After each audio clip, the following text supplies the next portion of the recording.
Hello again.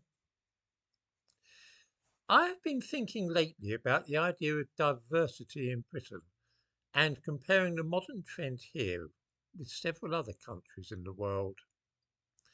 I wanted to see if it's possible to draw some tentative conclusions about the wisdom and desirability of ensuring that we have as many foreigners and immigrants as possible in all public bodies, ranging from the police and judiciary to the armed forces and National Health Service.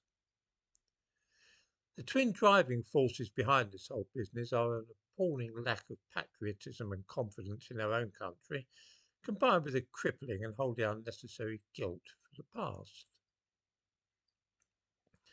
The Republic of Ireland is following along the same course lately. Indeed, they are seemingly anxious to make up for lost time and are pursuing their own efforts to rid themselves of their traditional culture and way of life at breakneck speed. I spoke yesterday of the recruiting drive that the Garda have launched in mosques because they claim that it is necessary to have Muslim police officers. One statement made by the police officer addressing the congregation in the mosque struck me very forcibly.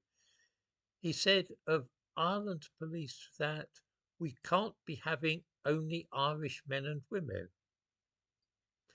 This is, of course, a sentiment very familiar to us in this country. The idea that there is something wrong with having a police force which consists entirely of British people born in this country. Let us think for a moment about that statement that we can't be having only Irish men and women in the National Police Force of Ireland, which is, of course, a sovereign nation. Something which strikes us immediately is that if any police officer in Ireland had said such a thing 40 years ago, the people living in Ireland would have regarded him as a traitor to the Irish nation. We must remember that whatever the technical nature of the relationship between Britain and Ireland over the last 1,000 years or so, Ireland was in fact, if not in name, a British colony for most of that time, and the people living there were treated as harshly as the natives in some other British colonies. I wouldn't personally blame the Irish in the slightest if they did want a police force consisting only of Irish men and women.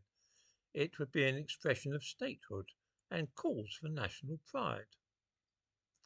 This got me thinking about how other countries which were formerly British colonies might feel about this kind of thing. Hands up anybody who can readily imagine a Pakistani police officer visiting a church and telling a group of foreign Christians that they can't be having all Pakistani men and women in their police and that they are anxious to recruit Christians. Does that sound absurd? What about another former British colony, a place like Kenya, say?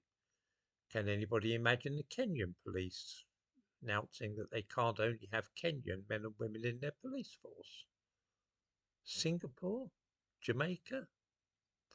Why then is Ireland behaving in this way?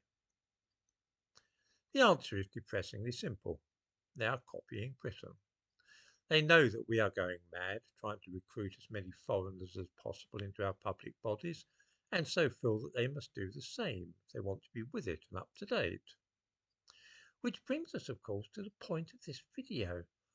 Why do we in Britain feel that we must behave in this way? Why is it that other countries are happy to have only their own people policing their country, but that we are desperate to have foreigners policing our own country?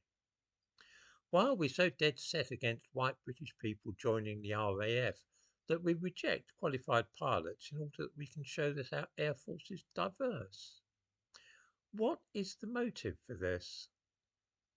This is by way of being a genuine question because this whole thing only began a couple of decades ago, and yet now everybody simply takes it as axiomatic that a judiciary, army, or police force which consists only of people whose origins lie in Britain is a problem to be solved.